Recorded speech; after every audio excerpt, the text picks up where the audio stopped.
मोहतरम नाज़रीन, नताब जी today news में आप सभी का खैर मक़दम है। साबिक़ रियासती वज़ीर रुकन असम्बली बोधन पी सुदर्शन रेड्डी ने ओहदेदारों को शदीद बारिश के पेश नज़र एहतियाती इक़दाम करने का मशवरा दिया। सुदर्शन रेड्डी ने जिला collector Rajiv Gandhi Hanumanthu, police commissioner Kalmeshwar Shinganawar, Tahir Bin Hamdan सदरनशीन तेलंगाना उर्दू अकादमी के हमरा श्री राम सागर प्रोजेक्ट यानी पोचंपाड़ का दौरा किया। उन्होंने ओहदेदारों को हिदायत दी कि आवाम को प्रोजेक्ट से दूर रखा जाए, किसी को भी पोचंपाड़ प्रोजेक्ट के नज़र आने न दिया जाए।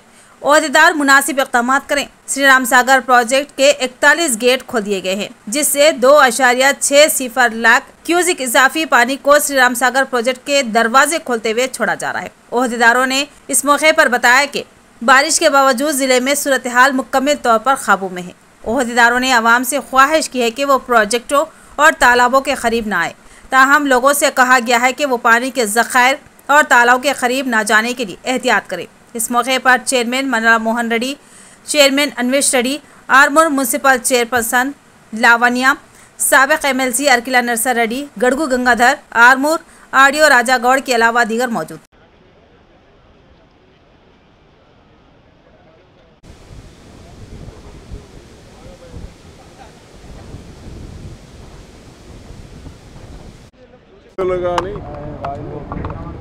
పోచారంలో కానీ ప్రాజెక్టులో నీళ్లు లేవు, మన పంటలు ఎలా పండుతాయో అన్న అనుమానాలతో ఉంటే రైతులు తప్పనిసరిగా రైతులతో సహా మేమందరం కూడా ఆఫీసర్స్ కానీ మేము కానీ వాటర్ లేకుంటే పెద్ద సమస్యలు అవుతుందన్న ఆలోచన ఉన్నప్పుడు గత 4 రోజుల నుంచి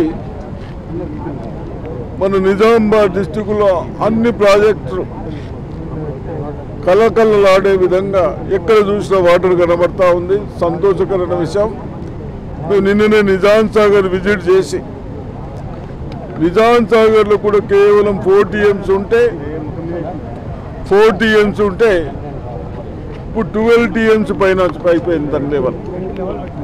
కాబట్టి నిజాం సాగర్ రేపు సాయంత్రం వరకు 16 TMC దాని కెపాసిటీ ఫిల్అప్ అవుతుంది. అదే విధంగా మేము కలెక్టర్ గారు, CP గారు, మాతోని ప్రజాప్రతినిధులు, చైర్మన్లు అందరూ వచ్చారు. శ్రీరామ్ సాగర్ ఇది పెద్ద ప్రాజెక్టు కాబట్టి 90 TMCల ప్రాజెక్టు కాబట్టి ఇక్కడ కూడా గత 2 రోజుల నుంచి మనకు వాటర్ ఎక్సెస్ అయింది.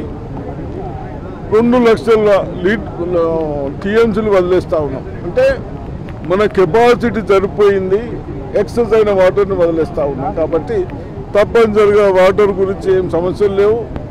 మనం ఇంకొక గ్యాప్ పెట్టుకున్నాం, ఒక 8 TMC గ్యాప్ పెట్టుకొని ఎక్కడైనా బ్యాక్ వాటర్ తోటి పంటలు కానీ గ్రామాలు ఎఫెక్ట్ కావద్దన్న ఉద్దేశంతో పెట్టినాం. తప్పనిసరిగా ఆ గ్యాప్ మెయింటైన్ చేస్తాం.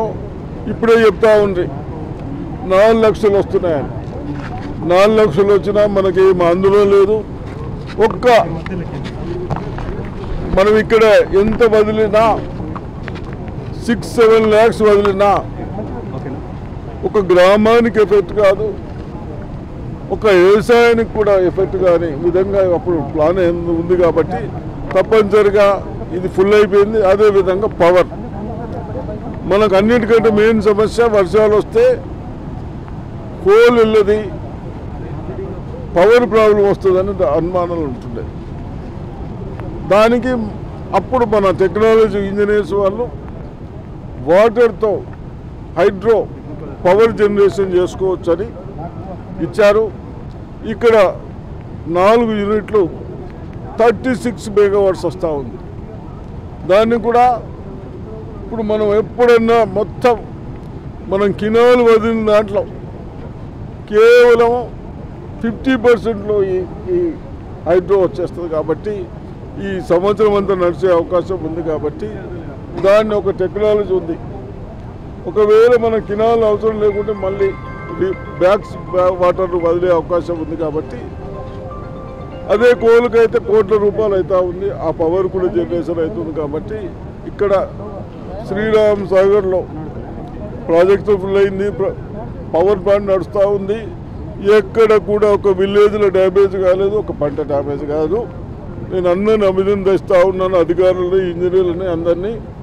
చాలా ఇంకా 4 రోజులు పోతే ప్రజలకు ఎటువంటి ఇబ్బందులు రాకుండా మెయింటైన్ చేయాలని మన దగ్గర రామ్మడుగు కూడా నిండిపోయింది.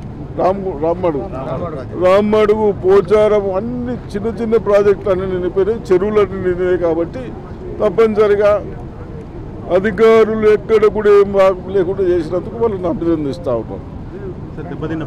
అక్కడ ఇల్లు పాత ఇల్లు ఉంటే కూలిపోయినాయని చెప్తా ఉన్నారు. అటువంటి వాళ్ళు మీరు ధైర్యంగా ఉండండి. మీకు ఇల్లు కూలిపోయిన వాళ్ళకి తప్పనిసరిగా ఇల్లు కట్టిద్దాం. అదేవిధంగా పంట నష్టపరిహారం మనం ఎప్పుడు ఇస్తూ ఉంటాం. వరికి వేరే, మేజుకు వేరే, సోయాకు వేరే ఈ పంటలు నష్టపరిహారం ఇస్తాం. కాబట్టి ఏ పంట ఎంత నష్టమైందో అధికారులు అంచనా వేసిన తర్వాత నష్టపరిహారం కూడా తప్పనిసరిగా ఇస్తాం. ధైర్యంగా ఉండాలని రైతులకు సూచిస్తాం.